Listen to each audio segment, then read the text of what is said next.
दोस्तों वैसे तो श्रद्धा कपूर बॉलीवुड में अपनी सिंप्लिसिटी को लेकर काफी मशहूर हैं, लेकिन श्रद्धा कपूर बॉलीवुड में ऐसे ऐसे कारनामे कर चुकी हैं जो उनके पिता और फैंस को बिल्कुल भी पसंद नहीं आते।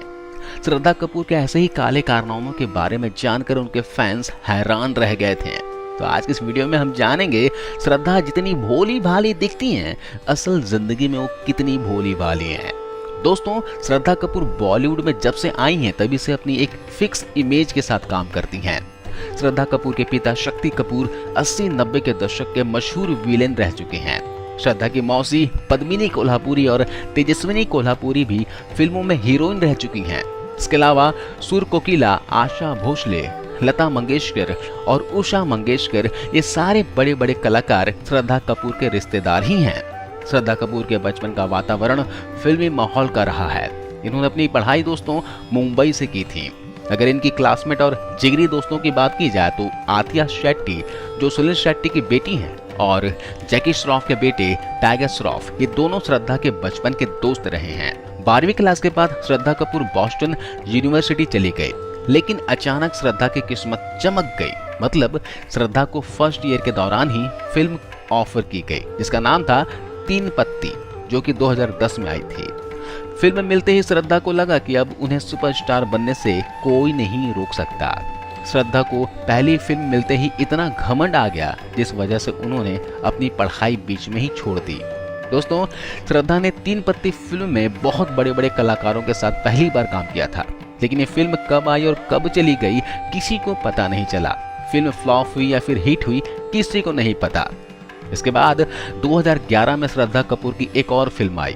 इस फिल्म का नाम था लव का दी एंड। ये फिल्म भी बहुत बुरी तरीके से पीट गई। दोनों फिल्में फ्लॉप और पढ़ाई भी ठप देखकर श्रद्धा बहुत परेशान थी। उनका करियर उस समय बहुत ही बुरी तरीके से थम गया था, क्योंकि श्रद्धा को जिसके ऊपर घमंड था, जनता ने उस घमंड को तोड़ दिया था। श्रद्धा को कोई भी डायरेक्टर अपनी फिल्म में नहीं लेना चाहता था, लेकिन फिर भी परिवार वालों ने डायरेक्टरों से मिन्नतें की, सिफारिश की, तब जाकर श्रद्धा को एक फिल्म मिली, और वो भी 2 साल के बाद यानी 2014 में। और ये फिल्म थी आशिकी 2। दोस्तों श्रद्धा की किस्मत 2014 में ठीक वैसे खुली जैसे केंद्र में भाजपा की। आशिकी 2 एक सफल फिल्म थी और इस फिल्म के गाने उस समय बहुत पॉपुलर हुए थे। इस फिल्म से श्रद्धा और आदित्य रॉय कपूर दोनों ही रातों रात स्टार बन गए थे। इसी फिल्म के दौरान श्रद्धा का पहला अफेयर चला आदित्य रॉय कपूर के साथ। दरअसल प्यार हुआ था फिल्म के सीन को शूट करते हुए, जो फिल्म के कॉन्ट्रैक्ट की ही तरह था। दोनों का अफेयर लगभग 2 साल तक चला। श्रद्धा की आशिकी 2 भले ही बड़ी हिट मूवी थी, इसमें श्रद्धा के नाम की तारीफ भी हुई, लेकिन इस फिल्म में श्रद्धा की तारीफ बहुत ज्यादा नहीं हुई थी। आशिकी 2 में जो श्रद्धा का रोल था, दरअसल लोगों को वो रोल पसंद आया था, वो कैरेक्टर पसंद आया था, जिससे उसकी तारीफ हुई थी, न कि एक्टिंग की। आशिकी 2 के बाद दोस्तों श्रद्धा की चौथी फिल्म आई एक विलेन, और इस फिल्म में श्रद्धा का रोल एक शो पीस की तरह ही था, यानी कि श्रद्धा को इसमें ज्यादा महत्व नहीं दिया गया था। इस फिल्म को सफल फिल्म बनाया रितेश देशमुख की फाड़ू एक्टिंग ने, क्योंकि इस फिल्म में श्रद्धा और सिद्धार्थ मल्होत्रा दोनों ही नए थे। इसके बाद हैदर फिल्म आई और हिट रही, लेकिन ये फिल्म शाहिद कपूर की जबरदस्त एक्टिंग के बदौलत हिट हुई थी। इस फिल्म में भी श्रद्धा की कोई तारीफ नहीं हुई। श्रद्धा आदित्य का रिश्ता टूटने के बाद श्रद्धा ठीक वैसे ही डिप्रेशन में चली गई थी जैसे अमीर चचा की सुपुत्री ईरा अक्सर डिप्रेशन में चली जाती हैं। लेकिन जैसे उनके लाइफ में कोई नया बॉयफ्रेंड आ जाता है, भाई साहब तुरंत डिप्रेशन से बाहर आ जाते हैं। ठीक श्रद्धा के साथ भी वही हुआ। डिप्रेशन में श्रद्धा को एक प्रेमी मिला जो था वनराज झावेरी। वनराज और श्रद्धा की पहली मुलाकात वैसे तो बॉस्टन में एडमिशन लेने के दौरान हुई थी, लेकिन तब ये एक दूसरे को बस जानते थे। श्रद्धा को फिल्म मिलने के कारण वनराज झावेरी श्रद्धा पर अपनी नजर बनाकर रखता था। जैसे ही आदित्य ने श्रद्धा से रिश्ता तोड़ा, झावेरी ने श्रद्धा की जिंदगी में दस्तक दे डाली। वैसे आपको बता दें कि वनराज झावेरी कोई छोटा मोटा आदमी नहीं है, बल्कि फेमस झावेरी ज्वेलर्स ब्रांड का मालिक का बेटा है।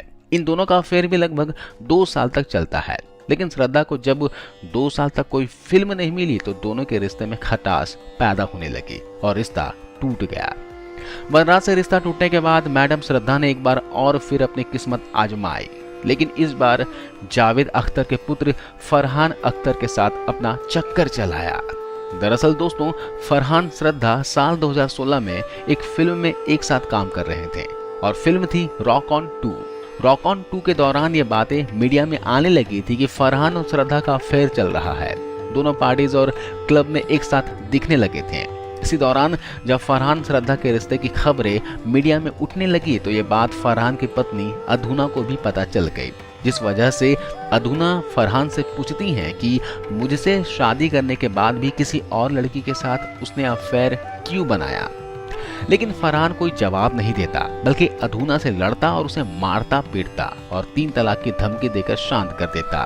बहुत सहन करने के बाद अधूना समझ गई कि उसका रोल अब खत्म हो गया है।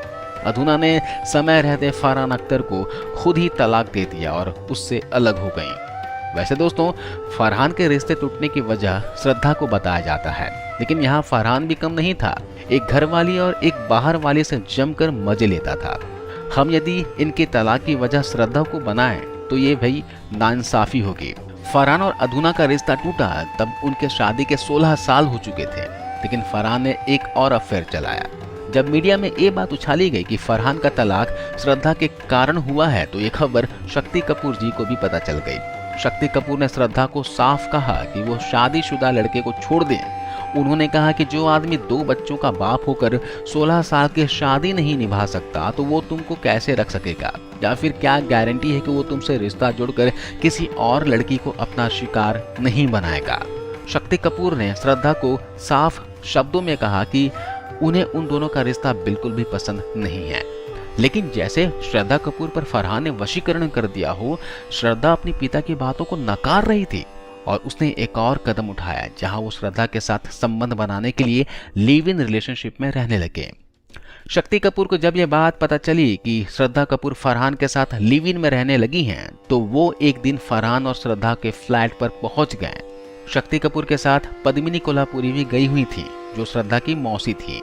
शक्ति कपूर श्रद्धा को देखकर बहुत गुस्सा हुए और उसका हाथ पकड़ा और घर से घसीट कर ले आए। कहा जाता है कि शक्ति कपूर ने श्रद्धा से अपने और फरहान के बीच में किसी एक को चुनने को कहा था, जिसके बाद फरहान के प्यार से श्रद्धा के प्यार का भूत उतर गया और श्रद्धा ने फरहान को लात मार दी और माफी मांगकर पिता के साथ पिता के घर में रहने लगी। ओके जानू, हाफ गर्लफ्रेंड, हसीना पारकर, ये सारी फिल्में वो थी जिनमें श्रद्धा को काम मिला, लेकिन फिल्में श्रद्धा की एक्टिंग की वजह से फ्लॉप हो गई। इसके बाद साल 2018 में आई फिल्म स्त्री से श्रद्धा को सफलता मिली। श्रद्धा साल 2016-17 से प्राइवेट पार्टीज में हिस्सा लेने लगी थी। 2015 से 2018 तक श्रद्धा की एक फिल्म भी सफल नहीं हुई। इस वजह से श्रद्धा और उनके परिवार के फिजूल खर्चे तो छोड़िए, जरूरत की चीजों पर भी खर्च करना मुश्किल हो गया था, क्योंकि शक्ति कपूर को किसी भी फिल्म में कोई रोल नहीं मिलता, जिस कारण बेटी को फिल्मी दुनिया में उतारा था। श्रद्धा इस समय अपने घर में कमाने वाली एकमात्र सदस्य है और कोई भी सदस्य नहीं कमाता है। हालांकि श्रद्धा का एक भाई भी है जो 1-2 फिल्मों में दिखाई दिया था, लेकिन वो बॉलीवुड में ज्यादा नहीं चल पाया था, जिस वजह से ना तो उनको फिल्में मिलती है और अब तो वो फ्लॉप हीरो की लिस्ट में आ चुका है। श्रद्धा इन दिनों बॉलीवुड वालों की प्राइवेट पार्टीज में नाचने जाती थी ताकि ज्यादा से ज्यादा पैसे कमा सके। श्रद्धा न सिर्फ दारू पीती है बल्कि ड्रग्स भी लेती है और ये बात शायद कभी भी सामने नहीं आ पाती अगर सुशांत सिंह केस में एनसीबी ड्रग्स मामले की जांच ना करती तो। दरअसल एनसीबी द्वारा ड्रग्स की जांच में एक ड्रग चैट काफी ज्यादा वायरल हो गई थी, जिसमें ड्रग पैडलर के अंदर श्रद्धा कपूर का नाम भी शामिल था और यही वजह रही थी कि भोली सी सूरत वाली श्रद्धा कपूर एनसीबी दफ्तर के चक्कर लगा रही थी। जब श्रद्धा कपूर को ड्रग्स केस में पाया गया तो एनसीबी श्रद्धा कपूर के साथ कई गंजेड़ियों तक पहुंच गई, जिनमें दीपिका पादुकोण, रकुल प्रीत, सारा अली खान, रिया चक्रवर्ती भी शामिल थी। उस समय एनसीबी स्टेप बाय स्टेप चल रही थी। पहले एनसीबी ने छोटे नशेड़ियों को पकड़ा, उसके बाद थोड़े बड़े नशेड़ियों को, फिर तो क्या ए ग्रेड, क्या बी ग्रेड, क्या सी ग्रेड। इसी से पता चलता था कि दोस्तों इन 3-4 गंजेड़ी हीरोइनों के संपर्क में जितने भी बड़े कलाकार हैं वो भी रडार पर आने वाले हैं। लेकिन सारा, श्रद्धा, दीपिका और रकुल के बाद आप लोगों ने नोटिस किया होगा कि एनसीबी पर हमले होने लगे थे। उन्हें बड़े बड़े ड्रग माफिया धमकी देने लगे थे, जिस कारण एनसीबी की रफ्तार थम सी गई थी। जिस समय इन मोहतरमाओं का नाम एनसीबी लिस्ट में आया उस समय बॉलीवुड भी काफी बुरी तरह से हिल चुका था। श्रद्धा कपूर और उनकी बाकी नशेड़ी सहेलियों के फोन, टैब, लैपटॉप जब्त कर लिए गए थे, लेकिन उन्हें जब्त करने के बाद एनसीबी ने अब तक रिपोर्ट्स को सार्वजनिक नहीं किया और न ही कभी करेंगे। ये बात सही है कि एनसीबी ने कोर्ट में अपनी छानबीन के चार्जेस जमा कर दी हो। इसके बाद हाल ही में एनसीबी ने बॉलीवुड स्टार शाहरुख खान के बेटे आर्यन खान और उनके साथियों को गोवा वाले क्रूज में भारी मात्रा में ड्रग्स के साथ अरेस्ट किया था। खैर, उस समय न्यूज में तो बहुत ही खबर चली थी, लेकिन अभी सब कुछ शांत है, जैसे कुछ हुआ ही नहीं। दोस्तों, श्रद्धा कपूर की अफेयर्स में चौथा नाम जुड़ा रोहन श्रेष्ठा का, जो कि एक फोटोग्राफर हैं और कभी इसे कुछ नाटकों में भी देखा गया है। रोहन श्रेष्ठा के साथ श्रद्धा का अफेयर चलते 3 साल हो गए हैं और जल्द ही शायद दोनों शादी करने वाले भी हैं। श्रद्धा यहाँ सारे काम करती हैं जो दूसरी अभिनेत्रियां करती हैं, लेकिन ये उन चालाक लोगों में से एक है जो बॉलीवुड मीडिया द्वारा जनता और अपने फैंस के नजरों में फेक इमेज बनाकर रखती हैं और हमारे सामने इस कदर संस्कार छलकाती हैं मानो जैसे इनसे बड़ा सभ्य संस्कारी किसी और क्षेत्र में नहीं पाया जाता। वैसे किसी को किसी की निजी जिंदगी में झांकने का कोई अधिकार नहीं है, लेकिन दोस्तों सच छुपाए नहीं छुपता, किसी भी तरह वो बाहर आ ही जाता है। श्रद्धा कपूर के बारे में आप क्या सोचते हैं? आप कमेंट करके जरूर बताइएगा। धन्यवाद।